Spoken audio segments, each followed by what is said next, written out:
Hello there, my old friend. Tonight, our quest takes us into the heart of an ancient Celtic tale. Before we begin, my friend, like and subscribe, so you'll always be ready for your next sleepy quest. It helps my tales reach more wanderers who seek a touch of magic in their dreams. Now, settle in, take a deep breath, and let's travel back to an age of myth and legend. The Voyage of Maildun. There was once an illustrious man of the tribe of Oenart of Ninus, Alil Oka Aga by name, a goodly hero, and lord of his own tribe and territory. One time, when he was in his house unguarded, a fleet of plunderers landed on the coast and spoiled his territory. The chief fled for refuge to the church of Duclone, but the spoilers followed him thither, slew him, and burned the church over his head. Not long after Alil's death, a son was born to him. The child's mother gave him the name of Maildun, and wishing to conceal his birth, she brought him to the queen of that country, who was her dear friend. The queen took him to her and gave out that he was her own child, and he was brought up with the king's sons, slept in the same cradle with them, and was fed from the same breast and from the same cup. He was a very lovely child, and the people who saw him thought it doubtful if there was any other child living at the time equally beautiful. As he grew up to be a young man, the noble qualities of his mind gradually unfolded themselves. He was high-spirited and generous, and he loved all sorts of manly exercises. In ball playing, in running and leaping, in throwing the stone, in chess playing, in rowing and in horse racing, he surpassed all the youths that came to the king's palace and won the palm in every contest. One day, when the young men were at their games, a certain youth among them grew envious of Maildun, and he said, in an angry and haughty tone of voice, "It is a cause of much shame to us that we have to yield in every game, whether of skill or of strength, whether on land or on water, to an obscure youth, of whom no one can tell who is his father or his mother, or what race or tribe he belongs to." On hearing this, Maildun ceased at once from play, for until that moment he believed that he was the son of the king of the Oenart and of the queen who had nursed him. And going anon to the queen, he told her what had happened, and he said to her, "If I am not thy son, I will neither eat nor drink till thou tell me who my father and mother are." She tried to soothe him and said, "Why do you worry yourself searching after this matter? Give no heed to the words of this envious youth. Am I not a mother to you? And in all this country, is there any mother who loves her son better than I love you?" He answered, "All this is quite true. Yet I pray thee, let me know who my parents are." The queen then, seeing that he would not be put off, brought him to his mother and put him into her hands. And when he had spoken with her, he asked her to tell him who his father was. "You are bent on a foolish quest, my child," she said. "For even if you knew all about your father, the knowledge would bring neither advantage nor happiness to you, for he died before you were born." "Even so," he replied, "I wish to know who he was." So his mother told him the truth, saying, "Your father was Alil Oka Aga, of the tribe of Oenart of Ninus." Maildun then set out for his father's territory, and his 3 foster brothers, namely, the king's 3 sons, who were noble and handsome youths like himself, went with him. When the people of his tribe found out that the strange youth was the son of their chief, whom the plunderers had slain years before, and when they were told that the 3 others were the king's sons, they gave them all a joyful welcome, feasting them and showing them much honor, so that Maildun was made quite happy and soon forgot all the abasement and trouble he had undergone. Some time after this it happened that a number of young people were in the churchyard of Duclone, the same church in which Maildun's father had been slain, exercising themselves in casting a handstone. The game was to throw the stone clear over the charred roof of the church that had been burned, and Maildun was there contending among the others. A foul-tongued fellow named Bricna, a servant of the people who owned the church, was standing by, and he said to Maildun, "It would better become you to avenge the man who was burned to death here than to be amusing yourself casting a stone over his bare, burned bones." "Who was he?" inquired Maildun. "Alil Oka Arga, your father," replied the other. "Who slew him?" asked Maildun. "Plunderers from a fleet slew him and burned him in this church," replied Bricna. "And the same plunderers are still sailing in the same fleet." Maildun was disturbed and sad after hearing this. He dropped the stone that he held in his hand, folded his cloak round him, and buckled on his shield. And he left the company and began to inquire of all he met the road to the plunderers' ships. For a long time he could get no tidings of them, but at last some persons who knew where the fleet lay told him that it was a long way off, and that there was no reaching it except by sea. Now Maildun was resolved to find out these plunderers and to avenge on them the death of his father. So he went without delay into Corcomro, to the druid Noosa, to seek his advice about building a curragh, and to ask also for a charm to protect him, both while building it and while sailing on the sea afterwards. The druid gave him full instructions. He told him the day he should begin to build his curragh, and the exact day on which he was to set out on his voyage, and he was very particular about the number of the crew, which, he said, was to be 60 chosen men, neither more nor less. So Maildun built a large triple-hide curragh, following the druid's directions in every particular, chose his crew of 60, among whom were his 2 friends, Germain and Duran Leckard, and on the day appointed put out to sea. When he had got only a very little way from the land, he saw his 3 foster brothers running down to the shore, signalling and calling out to him to return and take them on board, for they said they wished to go with him. "We shall not turn back," said Maildun, "and you cannot come with us, for we have already got our exact number. We will swim after you in the sea till we are drowned, if you do not return for us," replied they. And so saying, the 3 plunged in and swam after the curragh.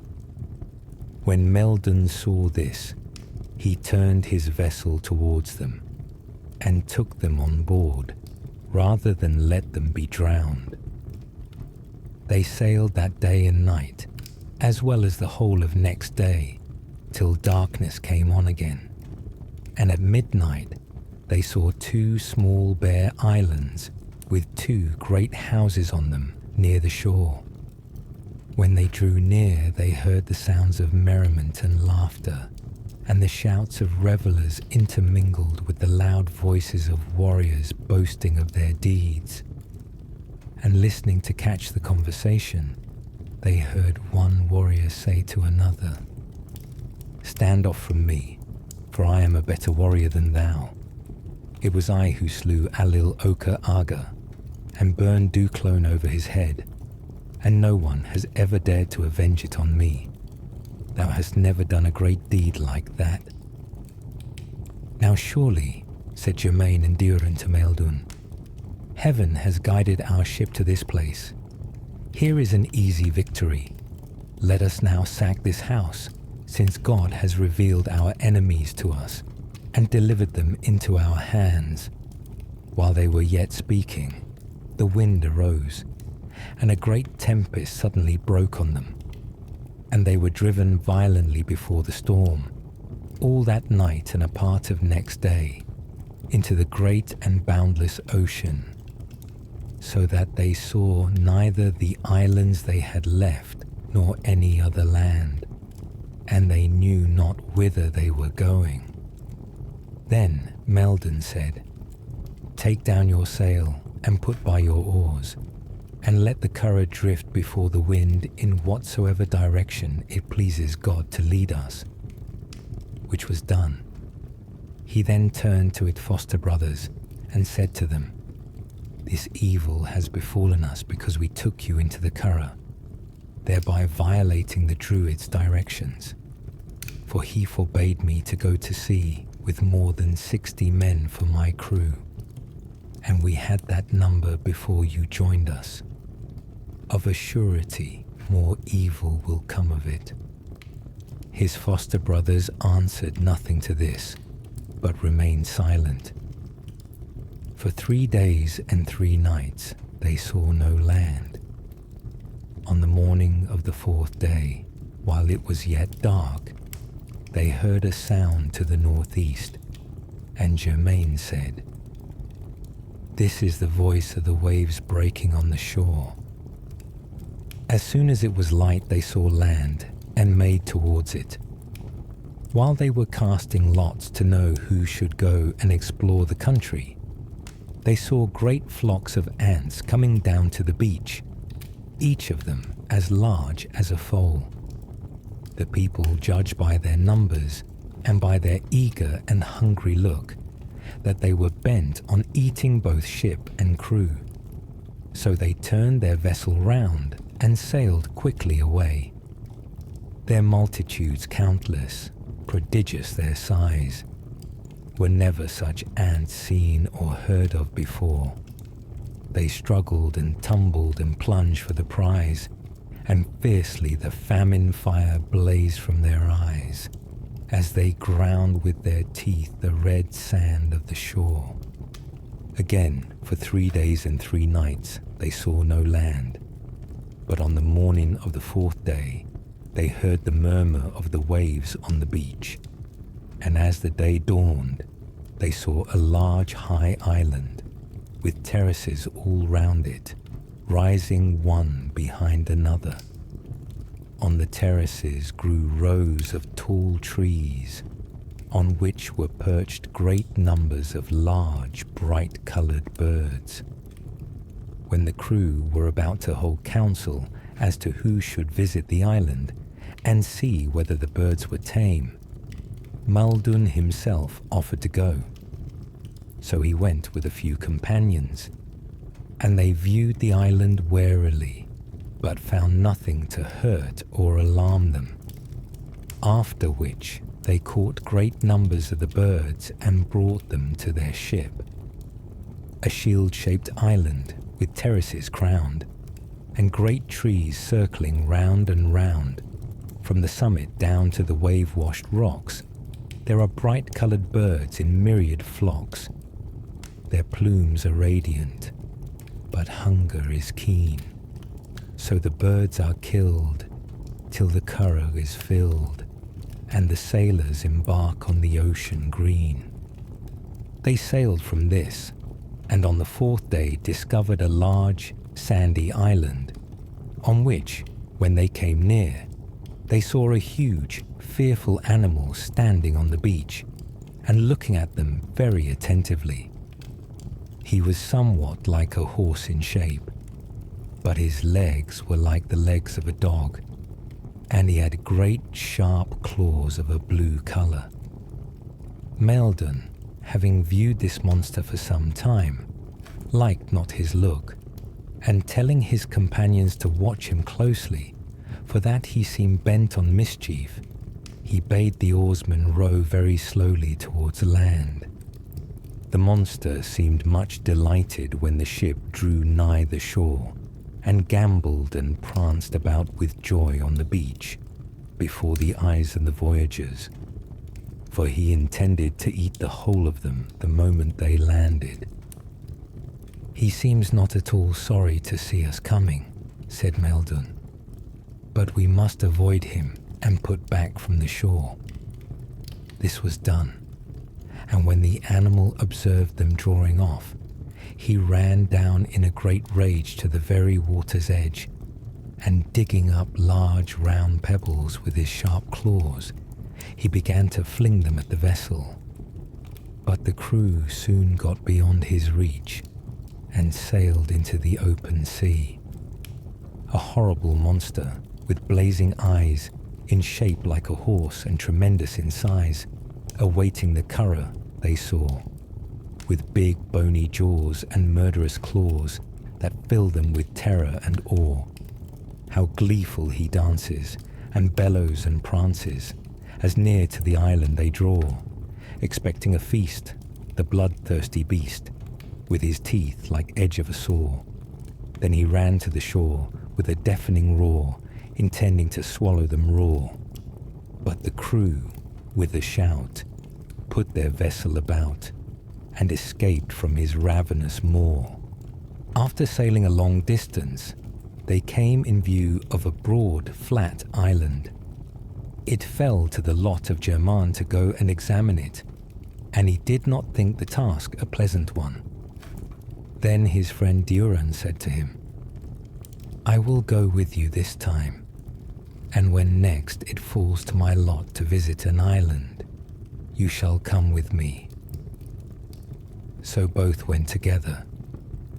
They found the island very large, and some distance from the shore they came to a broad green racecourse, in which they saw immense hoof marks, the size of a ship's sail, or of a large dining table. They found nutshells, as large as helmets, scattered about, and although they could see no one, they observed all the marks and tokens that people of huge size were lately employed there at sundry kinds of work. Seeing these strange signs, they became alarmed, and went and called their companions from the boat to view them. But the others, when they had seen them, were also struck with fear, and all quickly retired from the place and went on board their curragh. When they had got a little way from the land, they saw dimly, as it were through a mist, a vast multitude of people on the sea, of gigantic size and demoniac look, rushing along the crests of the waves with great outcry. As soon as this shadowy host had landed, they went to the green, where they arranged a horse race. The horses were swifter than the wind, and as they pressed forward in the race, the multitudes raised a mighty shout like thunder, which reached the crew as if it were beside them. Maildun and his men, as they sat in their curragh, heard the strokes of the whips and the cries of the riders, and though the race was far off, they could distinguish the eager words of the spectators. "Observe the grey horse. See that chestnut horse. Watch the horse with the white spots.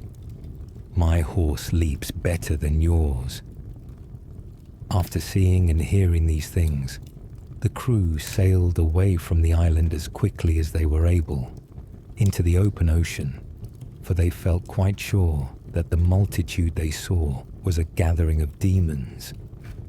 A spacious isle of meadowy plains, with a broad and sandy shore. 2 bold and trusty spies are sent, its wonders to explore.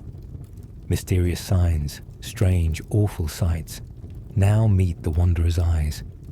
Vast hoof marks, and the traces dire of men of monstrous size. And lo, On the sea, in countless hosts, their shadowy forms expand. They pass the affrighted sailors by, and like demons they rush to land. They mount their steeds, and the race is run in the midst of hell's uproar. Then the wanderers quickly raise their sails and leave the accursed shore.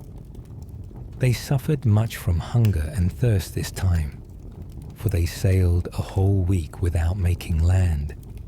But at the end of that time, they came in sight of a high island, with a large and very splendid house on the beach near the water's edge. There were 2 doors, one turned inland and the other facing the sea, and the door that looked towards the sea was closed with a great flat stone. In this stone was an opening, through which the waves, as they beat against the door every day, threw numbers of salmon into the house. The voyagers landed and went through the whole house without meeting anyone. But they saw in one large room an ornamented couch intended for the head of the house, and in each of the other rooms was a larger one for 3 members of the family, and there was a cup of crystal on a little table before each couch. They found abundance of food and ale, and they ate and drank till they were satisfied, thanking God for having relieved them from hunger and thirst. Aloft, high towering o'er the ocean's foam, the spacious mansion rears its glittering dome. Each day the billows, through the marble door, shoot living salmon floundering on the floor. Couches that lure the sailors to recline, abundant food, brown ale and sparkling wine. Tables and chairs in order duly placed, with crystal cups and golden goblets graced. But not a living soul the wanderers found. 'Twas silence all and solitude profound. They eat and drink, give thanks, then hoist their sail, and skim the deep once more, obedient to the gale. After leaving this, they suffered again from hunger, till they came to an island with a high hill round it on every side. A single apple tree grew in the middle, very tall and slender, and all its branches were in like manner exceedingly slender, and of wonderful length, so that they grew over the hill and down to the sea. When the ship came near the island, Maildun caught one of the branches in his hand. For 3 days and 3 nights the ship coasted the island, and during all this time he held the branch, letting it slide through his hand, till on the 3rd day he found a cluster of 7 apples on the very end. Each of these apples supplied the travellers with food and drink for 40 days and 40 nights. A beautiful island next came in view, in which they saw, at a distance, multitudes of large animals shaped like horses. The voyagers, as they drew near, viewed them attentively, and soon observed that one of them opened his mouth and bit a great piece out of the side of the animal that stood next him, bringing away skin and flesh. Immediately after, another did the same to the nearest of his fellows, and in short, the voyagers saw that all the animals in the island kept worrying and tearing each other from time to time in this manner, so that the ground was covered far and wide with the blood that streamed from their sides. In needless strife they oft contend, a cruel, mutual mangling brood. Their flesh with gory tusks they rend, and crimson all the isle with blood. The next island had a wall all round it. When they came near the shore, an animal of vast size with a thick, rough skin started up inside the wall and ran round the island with the swiftness of the wind. When he had ended his race, he went to a high point, and standing on a large flat stone, began to exercise himself according to his daily custom in the following manner. He kept turning himself completely round and round in his skin, the bones and flesh moving, while the skin remained at rest. When he was tired of this exercise, he rested a little, and he then began turning his skin continually round his body, down at one side and up at the other like a mill wheel. But the bones and flesh did not move. After spending some time at this sort of work, he started and ran round the island as at first, as if to refresh himself. He then went back to the same spot, and this time, while the skin that covered the lower part of his body remained without motion, he whirled the skin of the upper part round and round like the movement of a flat-lying millstone. And it was in this manner that he spent most of his time on the island. Maildun and his people, after they had seen these strange doings, thought it better not to venture nearer, so they put out to sea in great haste. The monster, observing them about to fly, ran down to the beach to seize the ship, but finding that they had got out of his reach, he began to fling round stones at them with great force and an excellent aim. One of them struck Maildun's shield and went quite through it, lodging in the keel of the curragh, after which the voyagers got beyond his range and sailed away. In a wall-circled isle, a big monster they found, with a hide like an elephant, leathery and bare. He threw up his heels with a wonderful bound and ran round the isle with the speed of a hare. But a feat more astounding has yet to be told. He turned round and round in his leathery skin. His bones and his flesh and his sinews he rolled. He was resting outside while he twisted within. Then, changing his practice with marvelous skill, his carcass stood rigid and round went his hide. It whirled round his bones like the wheel of a mill. He was resting within while he twisted outside.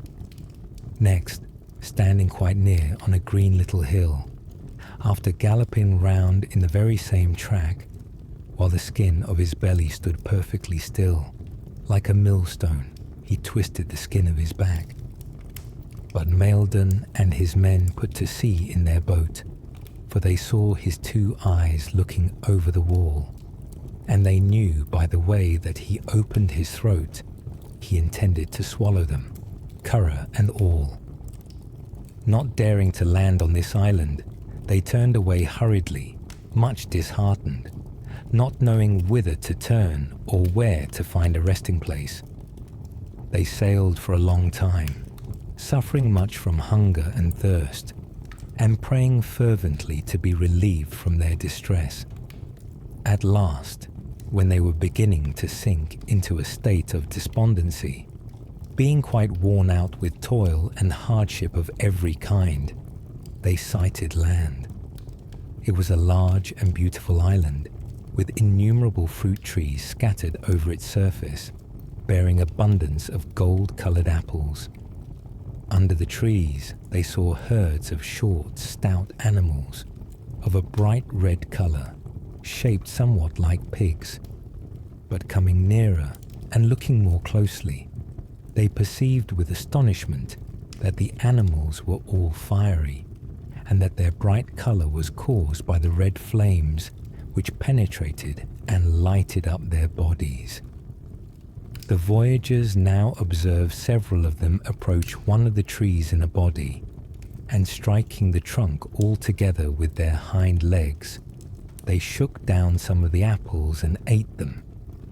In this manner, the animals employed themselves every day, from early morning till the setting of the sun, when they retired into deep caves, and were seen no more till next morning.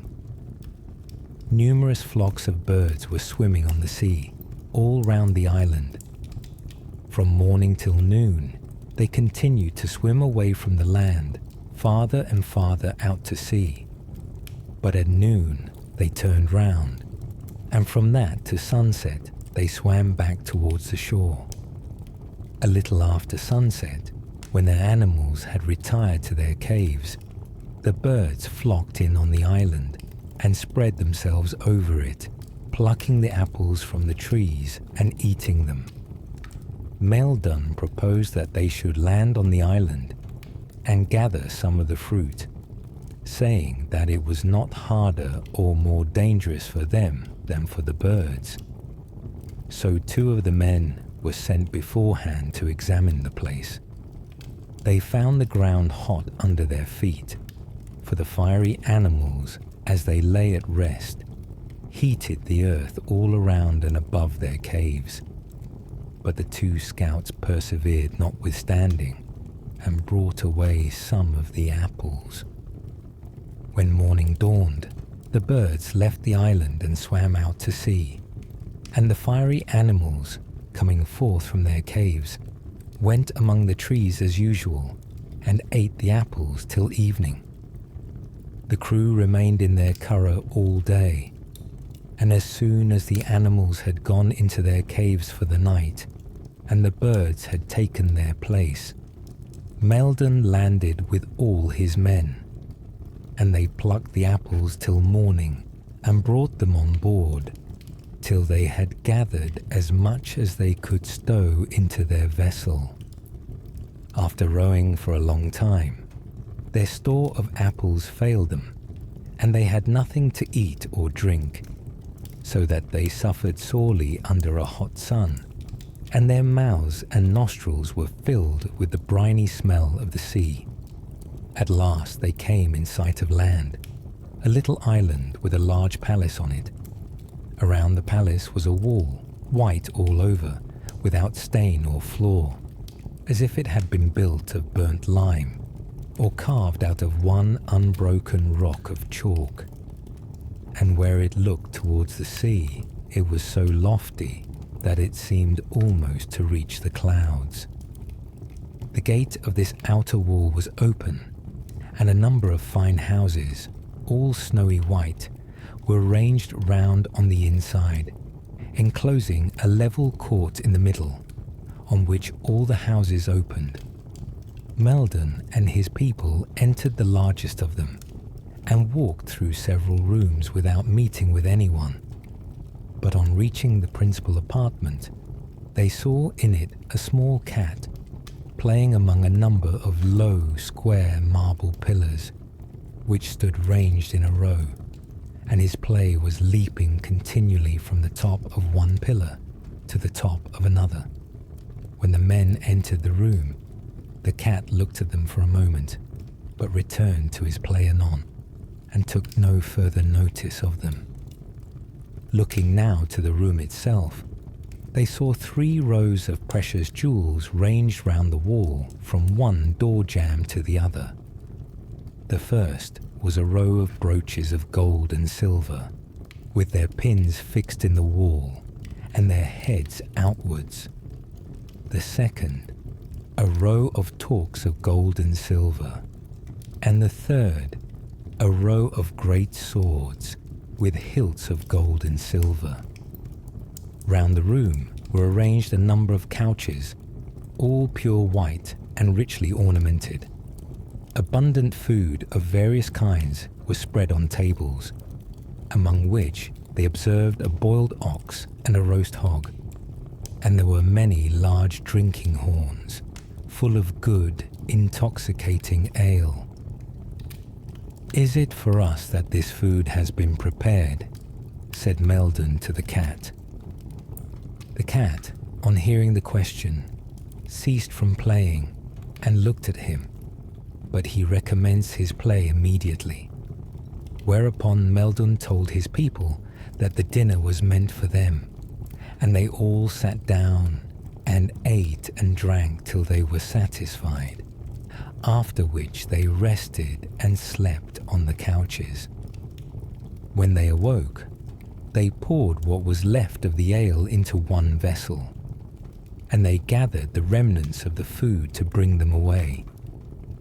As they were about to go, Maildun's eldest foster brother asked him, "Shall I bring one of those large torques away with me?" "By no means," said Maildun. "It is well that we have got food and rest. Bring nothing away, for it is certain that this house is not left without someone to guard it." The young man, however, disregarding Maildun's advice, took down one of the torques and brought it away. But the cat followed him and overtook him in the middle of the court, and springing on him like a blazing fiery arrow, he went through his body and reduced it in a moment to a heap of ashes. He then returned to the room and, leaping up on one of the pillars, sat upon it. Maildun turned back, bringing the torque with him, and approaching the cat, spoke some soothing words, after which he put the torque back to the place from which it had been taken. Having done this, he collected the ashes of his foster brother, and bringing them to the shore, cast them into the sea. They all then went on board the curragh and continued their voyage, grieving for their lost companion, but thanking God for his many mercies to them. On the morning of the third day, they came to another island, which was divided into two parts by a wall of brass running across the middle. They saw two great flocks of sheep, one on each side of the wall, and all those at one side were black, while those at the other side were white. A very large man was employed in dividing and arranging the sheep, and he often took up a sheep and threw it with much ease over the wall from one side to the other. When he threw over a white sheep among the black ones, it became black immediately, and in like manner, when he threw a black sheep over, it was instantly changed to white. The travellers were very much alarmed on witnessing these doings, and Maildun said, "It is very well that we know so far. Let us now throw something on shore to see whether it also will change colour. If it does, we shall avoid the island." So they took a branch with black-coloured bark and threw it towards the white sheep, and no sooner did it touch the ground than it became white. They then threw a white-coloured branch on the side of the black sheep, and in a moment it turned black. "It is very lucky for us," said Maildun, "that we did not land on the island, for doubtless our colour would have changed like the colour of the branches." So they put about with much fear and sailed away. On the third day, they came in view of a large, broad island, on which they saw a herd of gracefully shaped swine, and they killed one small porkling for food. Towards the centre rose a high mountain, which they resolved to ascend in order to view the island. And Germane and Turenn were chosen for this task. When they had advanced some distance towards the mountain, they came to a broad, shallow river, and sitting down on the bank to rest, Germane dipped the point of his lance into the water, which instantly burned off the top, as if the lance had been thrust into a furnace. So they went no farther. On the opposite side of the river, they saw a herd of animals like great hornless oxen, all lying down, and a man of gigantic size near them, and Germain began to strike his spear against his shield in order to rouse the cattle. "Why are you frightening the poor young calves in that manner?" demanded the big shepherd in a tremendous voice. Germain, astonished to find that such large animals were nothing more than calves, instead of answering the question, asked the big man where the mothers of those calves were. "They are on the side of yonder mountain," he replied. Germain and Turenn waited to hear no more, but returning to their companions, told them all they had seen and heard, after which the crew embarked and left the island. The next island they came to, which was not far off from the last, had a large mill on it, and near the door stood the miller, a huge-bodied, strong, burly man. They saw numberless crowds of men and horses laden with corn coming towards the mill, and when their corn was ground, they went away towards the west. Great herds of all kinds of cattle covered the plain as far as the eye could reach, and among them many wagons laden with every kind of wealth that is produced on the ridge of the world. All these the miller put into the mouth of his mill to be ground, and all, as they came forth, went westwards. Maildun and his people now spoke to the miller, and asked him the name of the mill and the meaning of all they had seen on the island. And he, turning quickly towards them, replied in few words, "This mill is called the mill of Treacherous, and I am the miller of hell. All the corn and all the riches of the world that men are dissatisfied with, or which they complain of in any way, are sent here to be ground, and also every precious article and every kind of wealth which men try to conceal from God. All these I grind in the mill of Treacherous, and send them afterwards away to the west."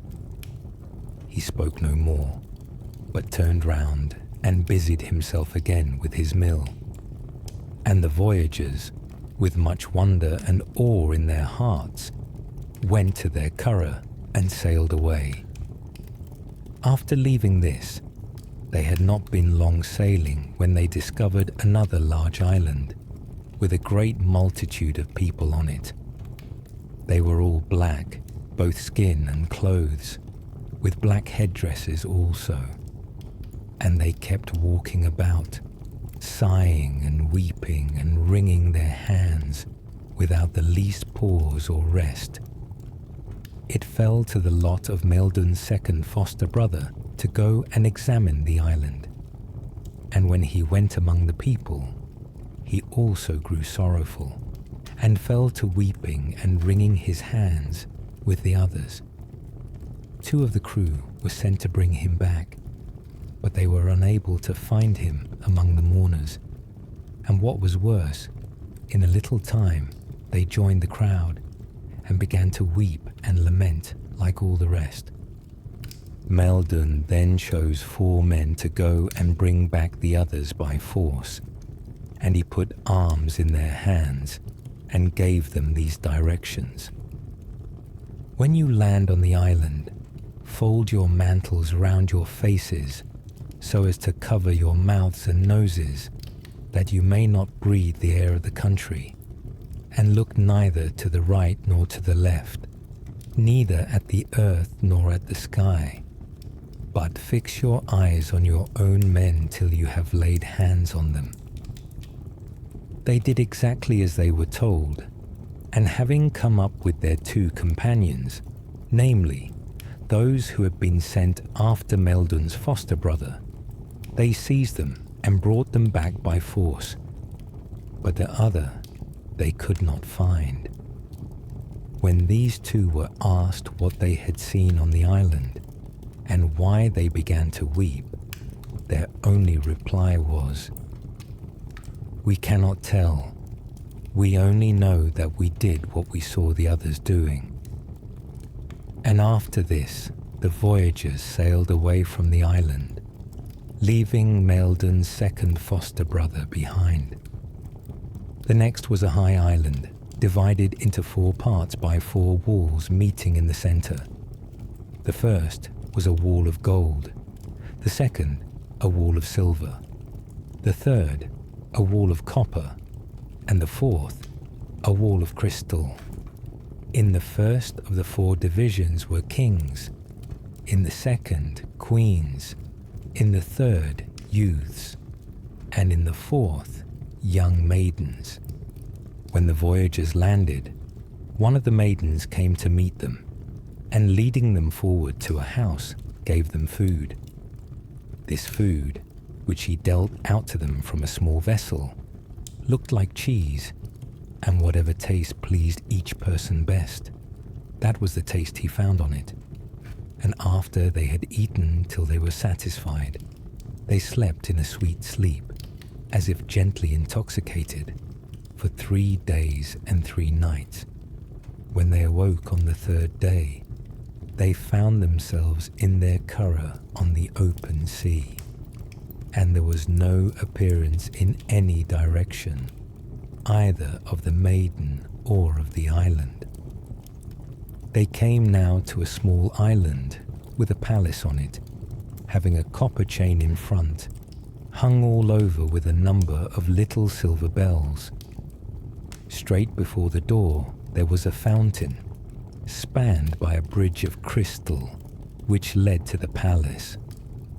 They walked towards the bridge, meaning to cross it, but every time they stepped on it, they fell backwards flat on the ground.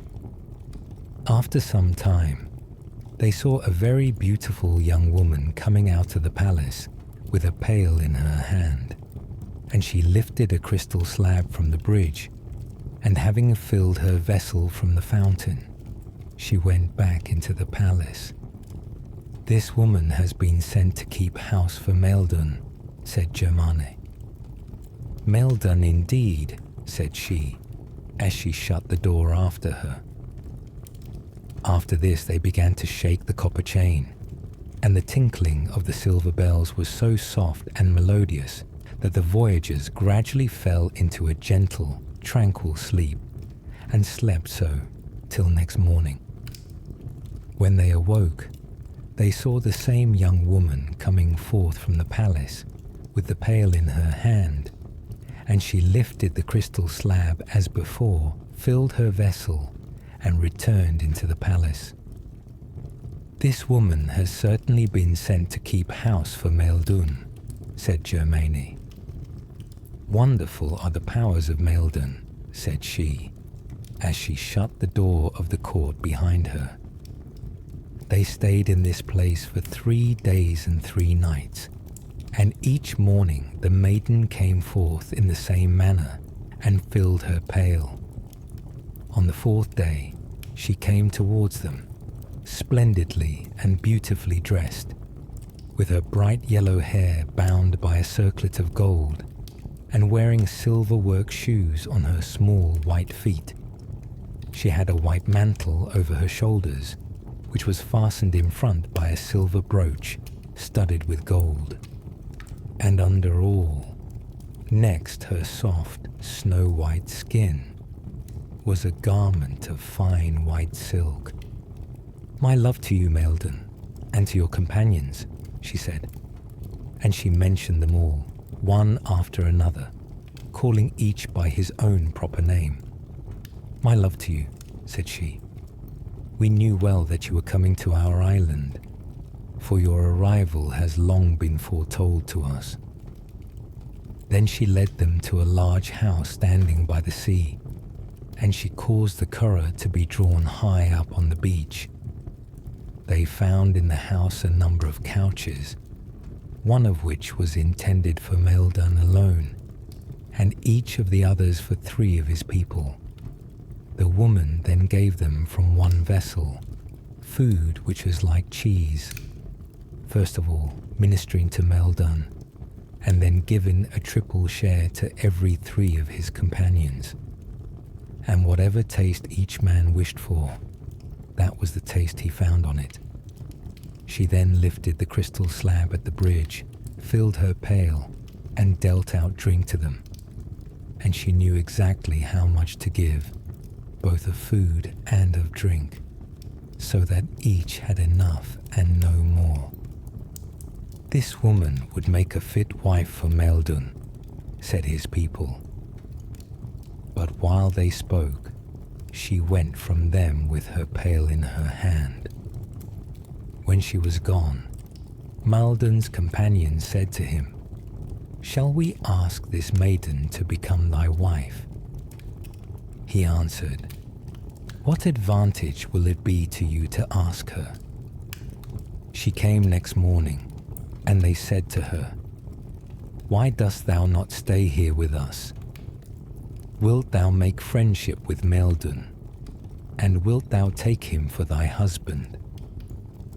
She replied that she and all those that lived on the island were forbidden to marry with the sons of men, and she told them that she could not disobey, as she knew not what sin or transgression was. She then went from them to her house, and on the next morning, when she returned, and after she administered to them as usual, till they were satisfied with food and drink, and were become cheerful, they spoke the same words to her. "Tomorrow," she replied, "you will get an answer to your question." And so saying, she walked towards her house, and they went to sleep on their couches. When they awoke next morning, they found themselves lying in their curragh on the sea, beside a great high rock, and when they looked about, they saw neither the woman, nor the palace of the crystal bridge, nor any trace of the island where they had been sojourning. One night, soon after leaving this, they heard in the distance, towards the northeast, a confused murmur of voices, as if from a great number of persons singing psalms. They followed the direction of the sound in order to learn from what it proceeded.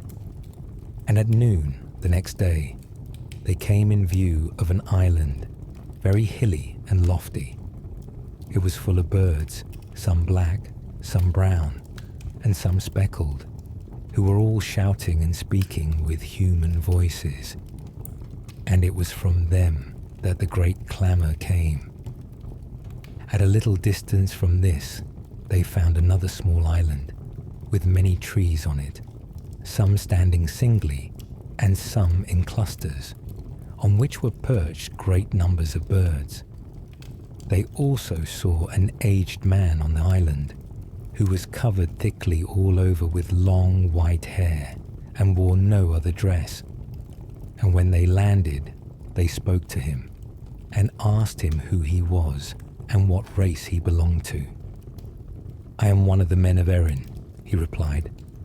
"On a certain day, a long, long time ago, I embarked in a small curragh, and put out to sea on a pilgrimage. But I had got only a little way from shore, when my curragh became very unsteady, as if it were about to overturn. So I returned to land, and, in order to steady my boat, I placed under my feet at the bottom a number of green surface sods, cut from one of the grassy fields of my own country, and began my voyage anew. Under the guidance of God, I arrived at this spot, and he fixed the sods in the sea for me, so that they formed a little island.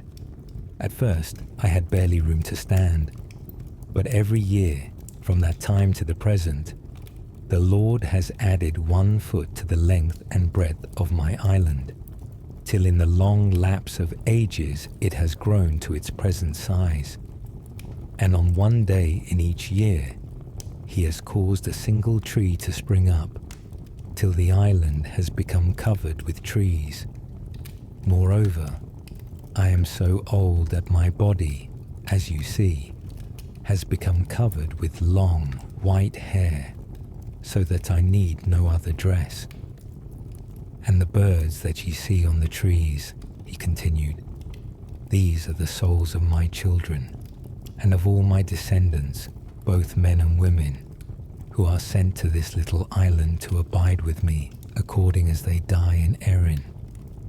God has caused a well of ale to spring up for us on the island, and every morning the angels bring me half a cake, a slice of fish, and a cup of ale from the well, and in the evening The same allowance of food and ale is dealt out to each man and woman of my people.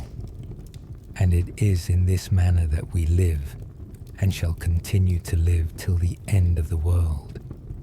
For we are all awaiting here the day of judgment. Maildun and his companions were treated hospitably on the island by the old pilgrim for 3 days and 3 nights. And when they were taking leave of him, he told them that they should all reach their own country except one man. When they had been for a long time tossed about on the waters, they saw land in the distance. On approaching the shore, they heard the roaring of a great bellows and the thundering sound of smiths' hammers striking a large glowing mass of iron on an anvil. And every blow seemed to Maildun as loud as if a dozen men had brought down their sledges all together. When they had come a little nearer, they heard the big voices of the smiths in eager talk. "Are they near?" asked one. "Hush, silence," says another. "Who are they that you say are coming?" inquired a third. "Little fellows that are rowing towards our shore in a pygmy boat," says the first. When Maildun heard this, he hastily addressed the crew. "Put back at once, but do not turn the curragh. Reverse the sweep of your oars, and let her move stern forward, so that those giants may not perceive that we are flying." The crew at once obey, and the boat begins to move away from the shore, stern forward, as he had commanded. The first smith again spoke. "Are they near enough to the shore?" said he to the man who was watching. "They seem to be at rest," answered the other, "for I cannot perceive that they are coming closer, and they have not turned their little boat to go back." In a short time the first smith asks again, "What are they doing now?" "I think," said the watcher, "they are flying, for it seems to me that they are now farther off than they were a while ago." At this the first smith rushed out of the forge, a huge, burly giant, holding, in the tongs which he grasped in his right hand, a vast mass of iron sparkling and glowing from the furnace. And, running down to the shore with long, heavy strides, he flung the red-hot mass with all his might after the curragh. It fell a little short, and plunged down just near the prow, causing the whole sea to hiss and boil and heave up around the boat. But they plied their oars, so that they quickly got beyond his reach, and sailed out into the open ocean. After a time, they came to a sea like green crystal. It was so calm and transparent that they could see the sand at the bottom quite clearly, sparkling in the sunlight. And in this sea, they saw neither monsters, nor ugly animals, nor rough rocks. Nothing but the clear water and the sunshine and the bright sand. For a whole day they sailed over it, admiring its splendor and beauty.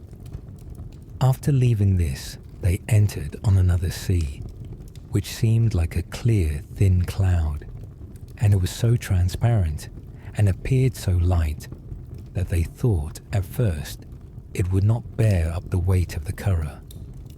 Looking down, they could see, beneath the clear water, a beautiful country with many mansions surrounded by groves and woods. In one place was a single tree, and standing on its branches, they saw an animal fierce and terrible to look upon. Round about the tree was a great herd of oxen grazing, and a man stood near to guard them, armed with shield and spear and sword.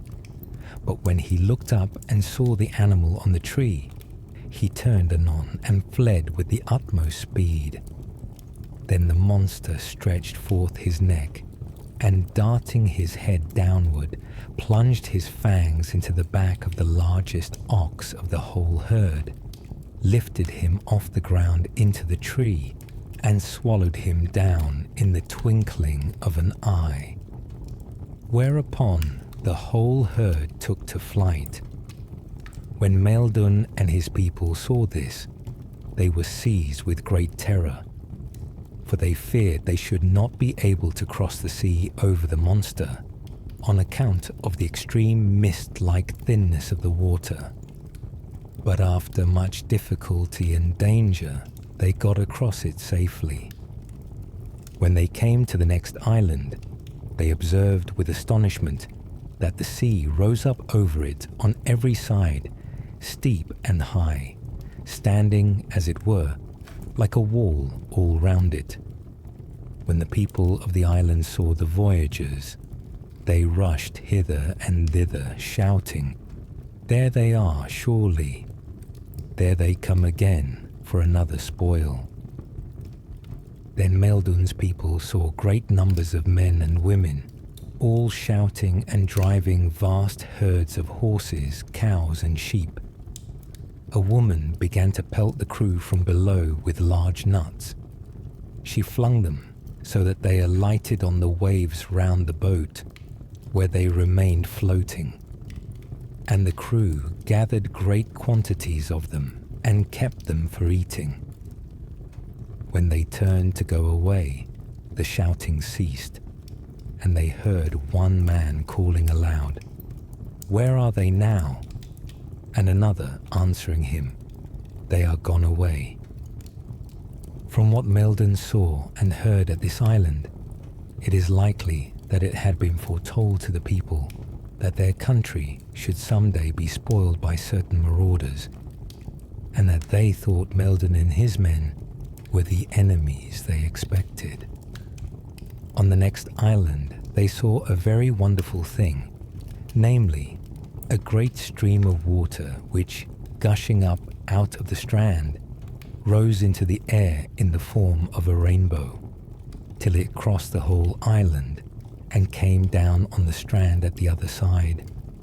They walked under it without getting wet, and they hooked down from it many large salmon.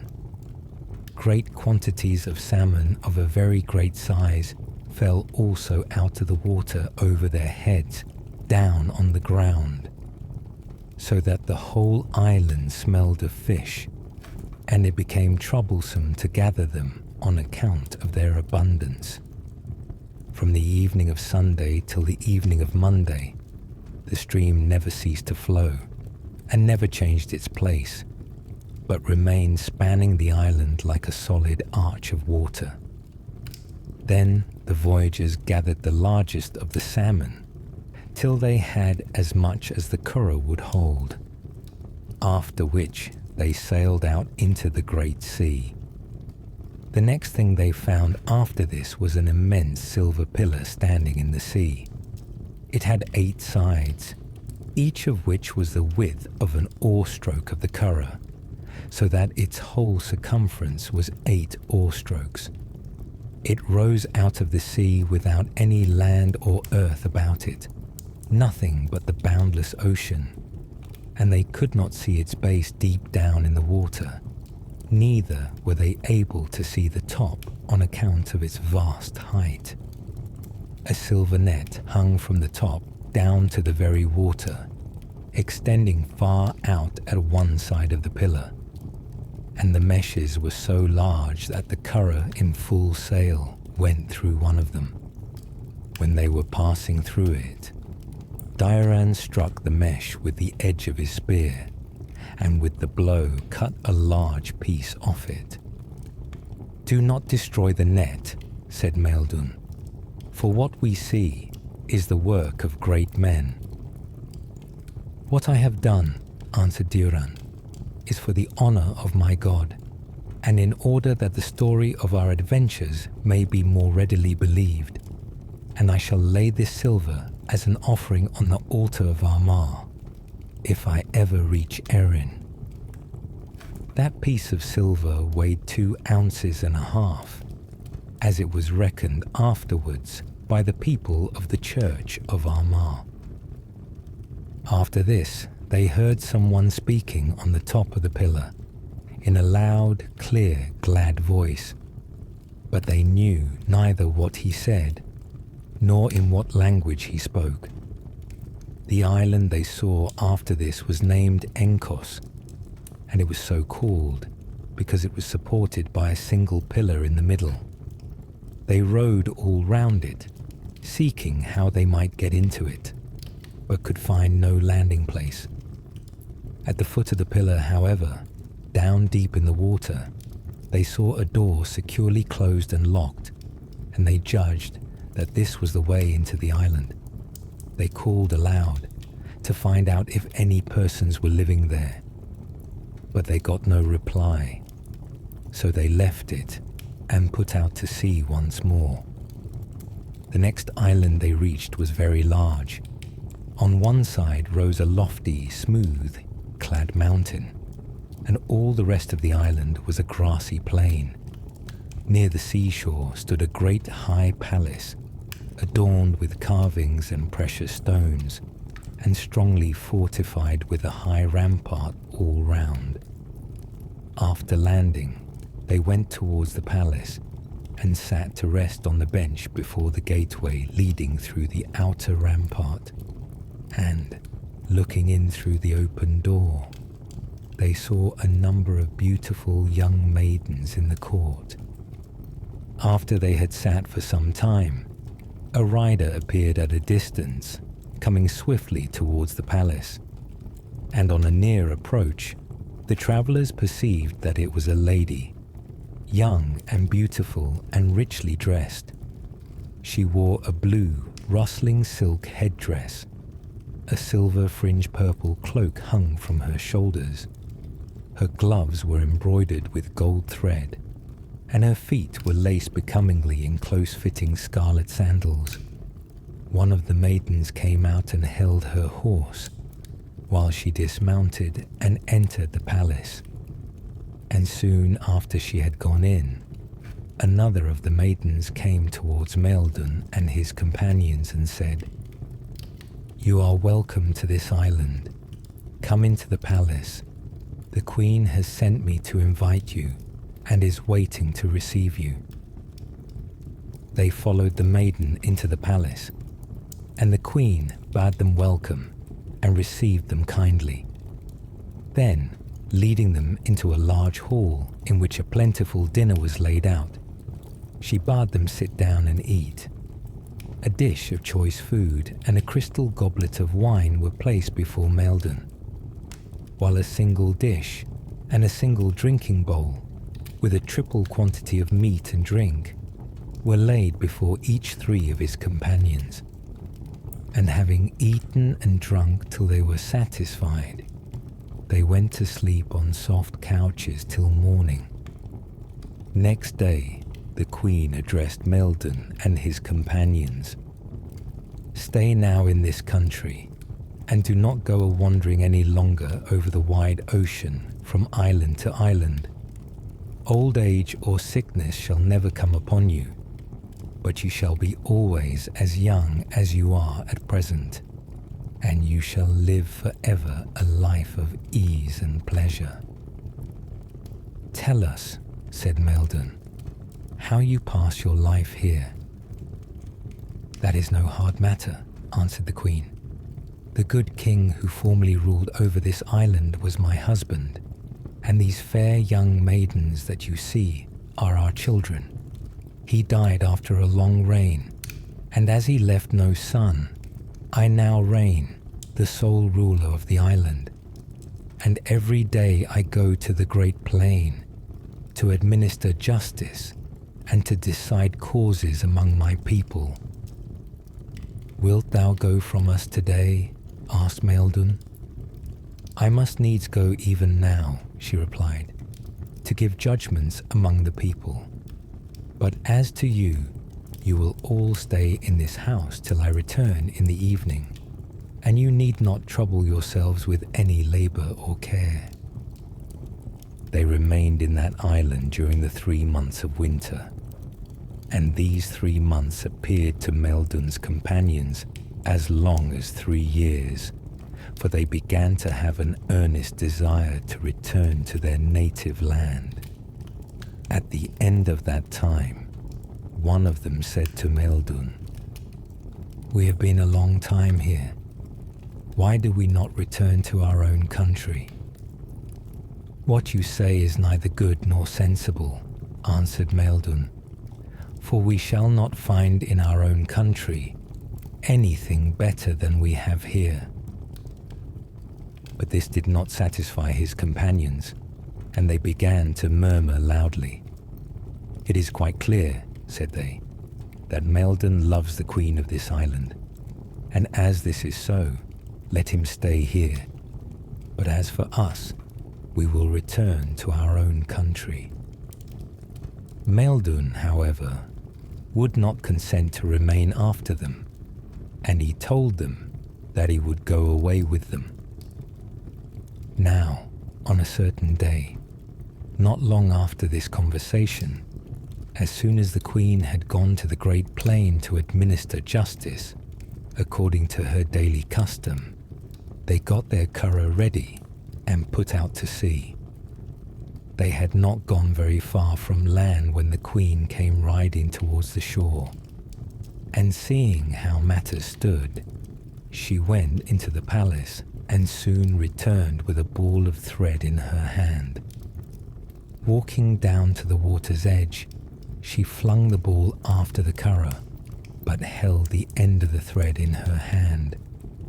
Maildun caught the ball as it was passing, and it clung to his hand, and the queen, gently pulling the thread towards her, drew back the curragh to the very spot from which they had started in the little harbour. And when they had landed, she made them promise that if ever this happened again, someone should always stand up in the boat and catch the ball. The voyagers abode on the island, much against their will, for 9 months longer. For every time they attempted to escape, the queen brought them back by means of the clue, as she had done at first, Maildun always catching the ball. At the end of the 9 months, the men held council, and this is what they said. "We know now that Maildun does not wish to leave the island, for he loves this queen very much, and he catches the ball whenever we try to escape, in order that we may be brought back to the palace." Maildun replied, "Let someone else attend to the ball next time, and let us try whether it will cling to his hand." They agreed to this, and watching their opportunity, they again put off towards the open sea. The queen arrived as usual, before they had gone very far, and flung the ball after them as before. Another man of the crew caught it, and it clung as firmly to his hand as to Maildun's, and the queen began to draw the curragh towards the shore. But Turenn, drawing his sword, cut off the man's hand, which fell with the ball into the sea, and the men gladly plying their oars, the curragh resumed her outward voyage. When the queen saw this, she began to weep and lament, wringing her hands and tearing her hair with grief. And her maidens also began to weep and cry aloud and clap their hands, so that the whole palace was full of grief and lamentation. But none the less did the men bend to their oars, and the curragh sailed away. And it was in this manner that the voyagers made their escape from the island. They were now a long time tossed about on the great billows, when at length they came in view of an island with many trees on it. These trees were somewhat like hazels, and they were laden with a kind of fruit which the voyagers had not seen before, extremely large, and not very different in appearance from apples, except that they had a rough, berry-like rind. After the crew had plucked all the fruit off one small tree, they cast lots who should try them, and the lot fell on Maildun. So he took some of them, and squeezing the juice into a vessel, drank it.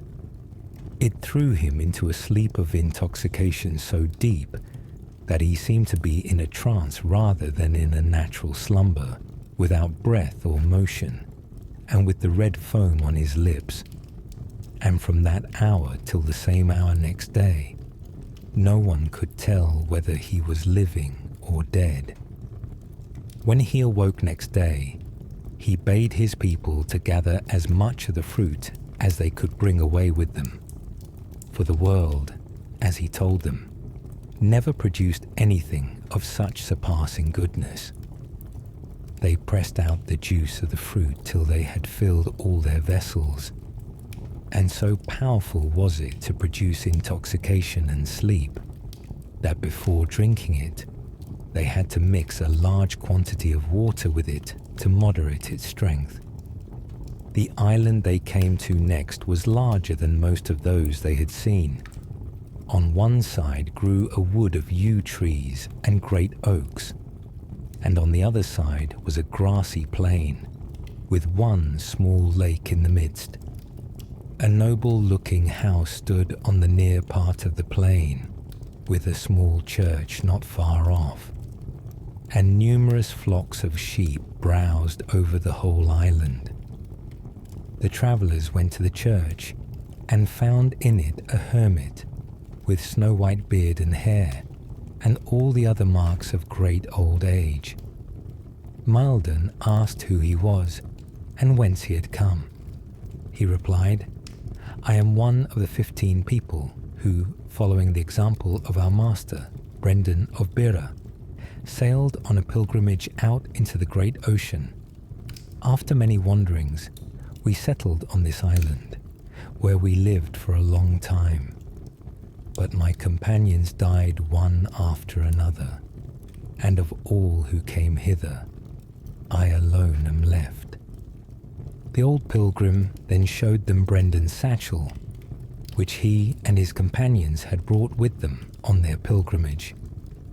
And Maildun kissed it, and all bowed down in veneration before it.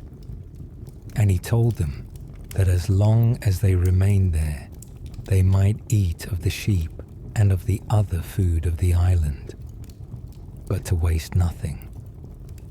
One day, as they were seated on a hill, gazing out over the sea, they saw what they took to be a black cloud coming towards them from the southwest. They continued to view it very closely as it came nearer and nearer, and at last they perceived with amazement that it was an immense bird, for they saw quite plainly the slow, heavy flapping of his wings. When he reached the island, he alighted on a little hillock over the lake, and they felt no small alarm, for they thought, on account of his vast size, that if he saw them, he might seize them in his talons and carry them off over the sea. So they hid themselves under trees and in the crannies of rocks. But they never lost sight of the bird, for they were bent on watching his movements. He appeared very old, and he held in one claw a branch of a tree, which he had brought with him over the sea, larger and heavier than the largest full-grown oak. It was covered with fresh green leaves, and was heavily laden with clusters of fruit, red and rich-looking like grapes, but much larger. He remained resting for a time on the hill, being much wearied after his flight, and at last he began to eat the fruit off the branch. After watching him for some time longer, Maildun ventured warily towards the hillock to see whether he was inclined to mischief, but the bird showed no disposition to harm him. This emboldened the others, and they all followed their chief. The whole crew now marched in a body round the bird, headed by Maildun, with their shields raised, and as he still made no stir, one of the men, by Maildun's directions, went straight in front of him and brought away some of the fruit from the branch which he still held in his talons. But the bird went on plucking and eating his fruit, and never took the least notice. On the evening of that same day, as the men sat looking over the sea to the southwest, where the great bird first appeared to them, they saw in the distance two others, quite as large, coming slowly towards them from the very same point. On they came, flying at a vast height, nearer and nearer, till at last they swooped down and alighted on the hillock in front of the first bird, one on each side. Although they were plainly much younger than the other, they seemed very tired and took a long rest. Then, shaking their wings, they began picking the old bird all over, body, wings and head, plucking out the old feathers and the decayed quill points, and smoothing down his plumage with their great beaks. After this had gone on for some time, the three began plucking the fruit off the branch, and they ate till they were satisfied. Next morning, the two birds began at the very same work, picking and arranging the feathers of the old bird as before, and at midday they ceased, and began again to eat the fruit, throwing the stones, and what they did not eat of the pulp, into the lake, till the water became red like wine. After this the old bird plunged into the lake and remained in it, washing himself till evening, when he again flew up on the hillock, but perched on a different part of it, to avoid touching and defiling himself with the old feathers and the other traces of age and decay, which the younger birds had removed from him. On the morning of the third day, the two younger birds set about arranging his feathers for the third time, and on this occasion they applied themselves to their task in a manner much more careful and particular than before, smoothing the plumes with the nicest touches and arranging them in beautiful lines and glossy tufts and ridges. And so they continued without the least pause till midday, when they ceased.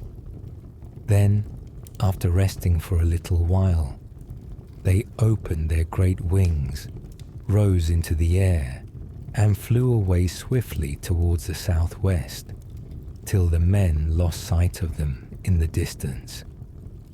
Meantime, the old bird, after the others had left, continued to smooth and plume his feathers till evening. Then, shaking his wings, he rose up and flew 3 times round the island, as if to try his strength. And now the men observed that he had lost all the appearances of old age. His feathers were thick and glossy, his head was erect and his eye bright, and he flew with quite as much power and swiftness as the others. Alighting for the last time on the hillock, after resting a little, he rose again, and turning his flight after the other two, to the point from which he had come, he was soon lost to view, and the voyagers saw no more of him. It now appeared very clear to Maildun and his companions that this bird had undergone a renewal of youth from old age, according to the word of the prophet, which says, "Thy youth shall be renewed as the eagle." Turenn, seeing this great wonder, said to his companions, "Let us also bathe in the lake, and we shall obtain a renewal of youth like the bird." But they said, "Not so, for the bird has left the poison of his old age and decay in the water." Turenn, however, would have his own way, and he told them he was resolved to try the virtue of the water, and that they might follow his example or not, whichever they pleased. So he plunged in and swam about for some time, after which he took a little of the water and mixed it in his mouth, and in the end he swallowed a small quantity. He then came out perfectly sound and whole, and he remained so ever after. For as long as he lived, he never lost a tooth or had a grey hair, and he suffered not from disease or bodily weakness of any kind. But none of the others ventured in. The voyagers, having remained long enough on this island, stored in their curragh a large quantity of the flesh of the sheep, and after bidding farewell to the ancient cleric, they sought the ocean once more. Now once again, when winds and tide combine, the flying curragh cleaves the crested brine. Far to the west, an island rose to view, with verdant plains, clear streams, and mountains blue. An aged hermit, bred in Erin's land, welcomed and blessed the chieftain and his band, brought food and drink, and bade them rest a while, and view the wonders of that lovely isle. Lo, from the sea, 3 birds of monstrous size, with vast wings slowly moving, cleave the skies. And as they nearer drew, the sailors saw one held a fruit branch firmly in his claw. Down by the dear, mysterious lake they light, eat from the branch, and rest them from their flight. The aged bird, with plumes decayed and thin, paused on the brink a while. Then, plunging in, he bathed and smoothed his feathers o'er and o'er, shook his great wings and rested on the shore. Now, while the other 2 his plumes arrange, through all his frame appears a wondrous change. His eyes grow bright, his head erect and bold, his glossy plumage shines like burnished gold. Free from old age, his glorious form expands. In radiant youth and beauty proud he stands. Such was the gift that lake of wonder gave. Such was the virtue of its mystic wave. They next came to an island with a great plain extending over its whole surface. They saw a vast multitude of people on it, engaged in sundry youthful games, and all continually laughing. The voyagers cast lots who should go to examine the island, and the lot fell upon Maildun's 3rd foster brother. The moment he landed, he went among the others and joined in their pastimes and in their laughter, as if he had been among them all his life.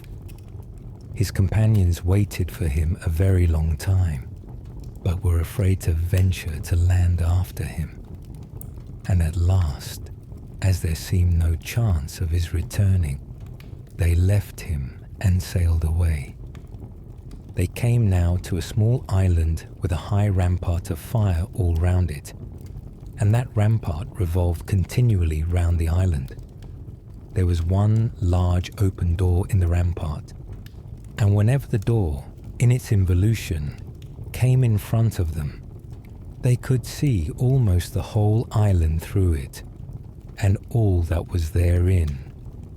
And this is what they saw: a great number of people, beautiful and glorious looking, wearing rich garments adorned and radiant all over, feasting joyously and drinking from embossed vessels of red gold, which they held in their hands. The voyagers heard also their cheerful, festive songs, and they marveled greatly, and their hearts were full of gladness at all the happiness they saw and heard. But they did not venture to land. A little time after leaving this, they saw something a long way off towards the south, which at first they took to be a large white bird floating on the sea, and rising and falling with the waves. But on turning their curragh towards it for a nearer view, they found that it was a man.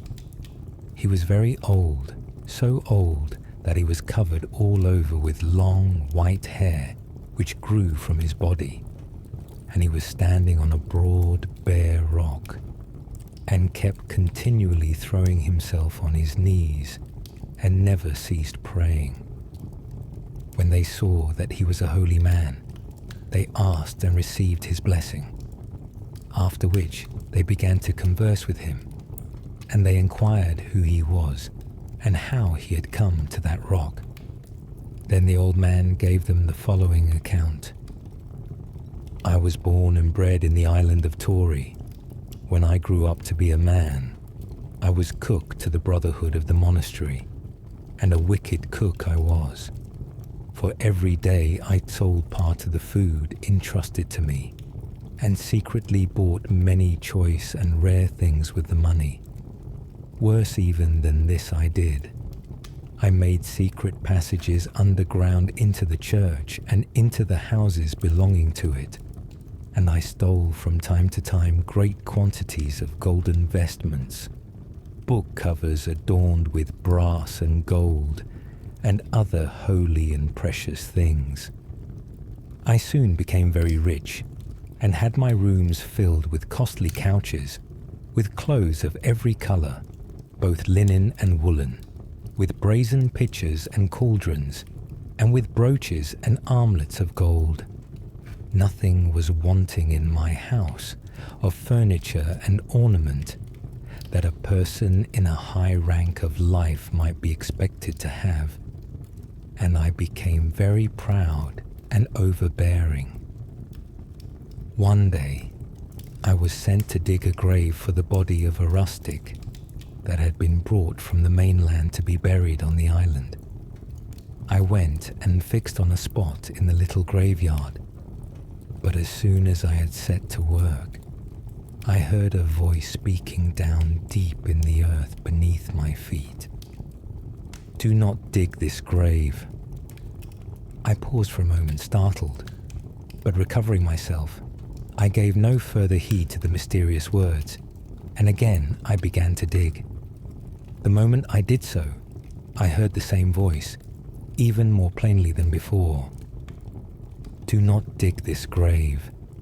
I am a devout and holy person, and my body is lean and light. Do not put the heavy, pampered body of that sinner down upon me. But I answered, in the excess of my pride and obstinacy, I will certainly dig this grave, and I will bury this body down on you. If you put that body down on me, the flesh will fall off your bones, and you will die, and be sent to the infernal pit at the end of 3 days, and moreover, the body will not remain where you put it. What will you give me, I asked, if I do not bury the corpse on you? Everlasting life in heaven, replied the voice. How do you know this, and how am I to be sure of it? I inquired. And the voice answered me, the grave you are digging is clay. Observe now whether it will remain so, and then you will know the truth of what I tell you, and you will see that what I say will come to pass, and that you cannot bury that man on me, even if you should try to do so. These words were scarce ended when the grave was turned into a mass of white sand before my face, and when I saw this, I brought the body away and buried it elsewhere. It happened some time after that I got a new curragh made, with the hides painted red all over, and I went to sea in it. As I sailed by the shores and islands, I was so pleased with the view of the land and sea from my curragh that I resolved to live altogether in it for some time, and I brought on board all my treasures, silver cups, gold bracelets, and ornamented drinking horns, and everything else, from the largest to the smallest article. I enjoyed myself for a time, while the air was clear and the sea calm and smooth. But one day the wind suddenly arose, and a storm burst upon me, which carried me out to sea, so that I quite lost sight of land, and I knew not in what direction the curragh was drifting. After a time, the wind abated to a gentle gale, the sea became smooth, and the curragh sailed on as before, with a quiet, pleasant movement. But suddenly, though the breeze continued to blow, I thought I could perceive that the curragh ceased moving, and standing up to find out the cause, I saw with great surprise an old man not far off, sitting on the crest of a wave. He spoke to me, and as soon as I heard his voice, I knew it at once, but I could not at the moment call to mind where I had heard it before, and I became greatly troubled, and began to tremble, I knew not why. "Whither art thou going?" he asked. "I know not," I replied, "but this I know. I am pleased with the smooth, gentle motion of my curragh over the waves."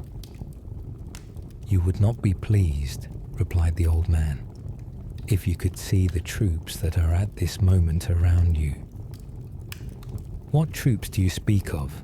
I asked, and he answered, "All the space round about you, as far as your view reaches over the sea and upwards to the clouds, is one great towering mass of demons, on account of your avarice, your thefts, your pride, and your other crimes and vices." He then asked, "Do you know why your curragh has stopped?" I answered, "No," and he said, "It has been stopped by me, and it will never move from that spot till you promise me to do what I shall ask of you." I replied that perhaps it was not in my power to grant his demand.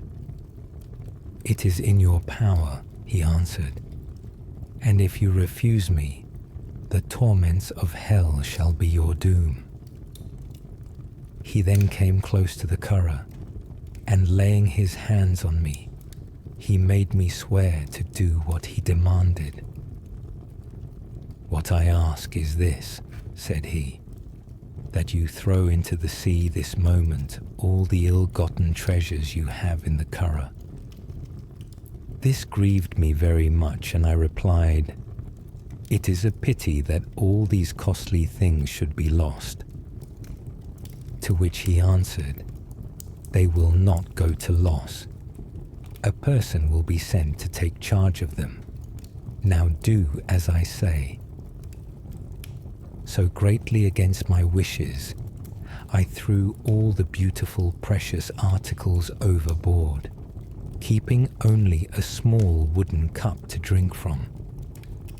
"You will now continue your voyage," he said, "and the first solid ground your curragh reaches, there you are to stay." He then gave me 7 cakes and a cup of watery whey as food for my voyage, after which the curragh moved on, and I soon lost sight of him. And now I all at once recollected that the old man's voice was the same as the voice that I had heard come from the ground when I was about to dig the grave for the body of the rustic. I was so astonished and troubled at this discovery, and so disturbed at the loss of all my wealth, that I threw aside my oars and gave myself up altogether to the winds and currents, not caring whither I went. And for a long time I was tossed about on the waves, I knew not in what direction. At last it seemed to me that my curragh ceased to move, but I was not sure about it, for I could see no sign of land.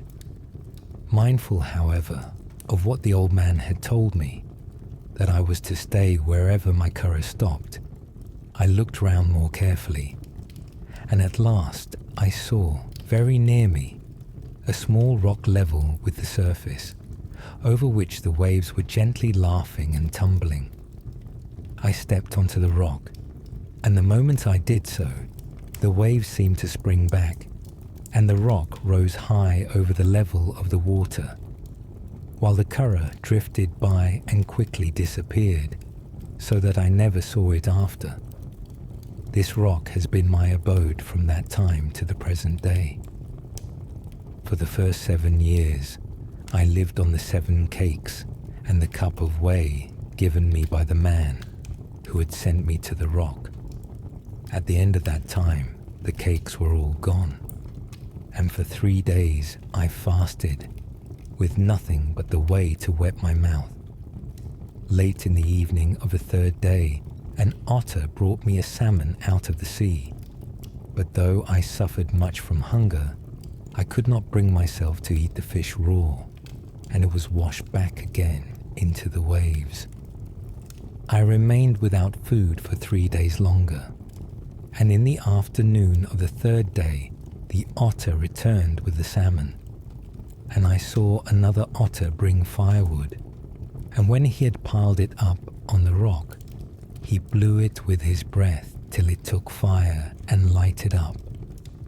And then I broiled the salmon and ate till I had satisfied my hunger. The otter continued to bring me a salmon every day, and in this manner I lived for 7 years longer. The rock also grew larger and larger daily, till it became the size you now see it. At the end of 7 years, the otter ceased to bring me my salmon, and I fasted for 3 days. But at the end of the 3rd day, I was sent half a cake of fine wheaten flour and a slice of fish. And on the same day, my cup of watery whey fell into the sea, and a cup of the same size, filled with good ale, was placed on the rock for me. And so I have lived, praying and doing penance for my sins to this hour. Each day my drinking vessel is filled with ale, and I am sent half a wheat flour cake and a slice of fish, and neither rain nor wind, nor heat, nor cold is allowed to molest me on this rock. This was the end of the old man's history. In the evening of that day, each man of the crew received the same quantity of food that was sent to the old hermit himself, namely, half a cake and a slice of fish. And they found in the vessel as much good ale as served them all. The next morning he said to them, "You shall all reach your own country in safety, and you, Maildun, you shall find in an island on your way the very man that slew your father, but you are neither to kill him nor take revenge on him in any way, as God has delivered you from the many dangers you have passed through, though you were very guilty and well deserved death at his hands. So you forgive your enemy the crime he committed against you." After this they took leave of the old man and sailed away. The old hermit's story. The storms may roar and the seas may rage, but here on this bare brown rock I pray and repent, and I tell my beads, secure from the hurricane's shock, for the good, kind God, in pity to me, holds out his protecting hand, and cold nor heat nor storm nor sleet can molest me where I stand. I robbed the churches and wronged the poor, and grew richer day by day. But now on this bare brown ocean rock, a heavy penance I pay. A bloated sinner died unshrived, and they brought his corse to me. Go, dig the grave and bury the dead, and pray for the soul set free. I dug the grave, but my hands were stayed by a solemn and fearful sound, for the feeble tones of a dead man's voice came up from the hollow ground. The dead monk speaks up from the grave. Place not that pampered corse on mine, for my bones are weak and thin. I cannot bear the heavy weight of a body defiled by sin. I was a meek and holy man. I fasted and watched and prayed. A sinner's corse would defile the clay where my wasted body is laid. The old hermit continues his story. The voice then ceased, and I heard no more its hollow, beseeching tone. Then I closed the grave and left the old monk to rest in his coffin alone. My curragh sailed on the western main, and I saw, as I viewed the sea, a withered old man upon a wave, and he fixed his eyes on me. He spoke, and his voice my heart's blood froze, and I shook with horror and fear. 'Twas the very voice of the dead old monk that sounded in mine ear. The dead monk speaks again. Far from my grave the sinner's corse in unhallowed clay lies deep, and now in my coffin undefiled, forever in peace I sleep. Go, live and pray on the bare brown rock, far out in the stormy sea, a heavy penance for heavy crimes, and heaven at last for thee. The old hermit ends his story, and here I live from age to age. I pray and repent and fast. An otter brings me food each day, and I hope for heaven at last. The tempests roar and the billows rage, but God holds forth his hand, and cold nor heat nor storm nor sleet can harm me where I stand. Soon after they saw a beautiful verdant island with herds of oxen, cows and sheep browsing all over its hills and valleys, but no houses nor inhabitants were to be seen. And they rested for some time on this island, and ate the flesh of the cows and sheep. One day, while they were standing on a hill, a large falcon flew by, and two of the crew, who happened to look closely at him, cried out in the hearing of Maildun, "See that falcon! He is surely like the falcons of Erin." "Watch him closely," cried Maildun, "and observe exactly in what direction he is flying." And they saw that he flew to the southeast, without turning or wavering. They went on board at once, and having unmoored, they sailed to the southeast after the falcon. After rowing the whole day, they sighted land in the dusk of the evening, which seemed to them like the land of Erin. On a near approach, they found it was a small island, and now they recognized it as the very same island they had seen in the beginning of their voyage, in which they had heard the man in the great house boast that he had slain Maildun's father, and from which the storm had driven them out into the great ocean. They turned the prow of their vessel to the shore, landed, and went towards the house. It happened that at this very time the people of the house were seated at their evening meal, and Maildun and his companions, as they stood outside, heard a part of their conversation. Said one to another, "It would not be well for us if we were now to see Maildun." "As to Maildun," answered another, "it is very well known that he was drowned long ago in the great ocean." "Do not be sure," observed a third. "Perchance he is the very man that may waken you up some morning from your sleep." "Supposing he came now," asked another, "what should we do?" The head of the house now spoke in reply to the last question, and Maildun at once knew his voice. "I can easily answer that," said he. "Maildun has been for a long time suffering great afflictions and hardships, and if he were to come now, though we were enemies once, I should certainly give him a welcome and a kind reception." When Maildun heard this, he knocked at the door, and the doorkeeper asked who was there, to which Maildun made answer, It is I, Maildun, return safely from all my wanderings. The chief of the house then ordered the door to be opened, and he went to meet Maildun, and brought himself and his companions into the house. They were joyfully welcomed by the whole household. New garments were given to them, and they feasted and rested till they forgot their weariness and their hardships. They related all the wonders God had revealed to them in the course of their voyage, according to the word of the sage who says, "It will be a source of pleasure to remember these things at a future time."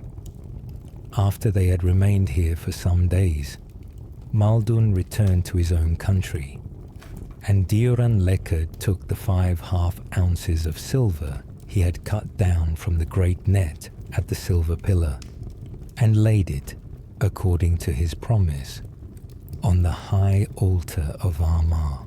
And so, our quest through these timeless tales comes to an end. With the story's final words, you have completed this sleepy quest.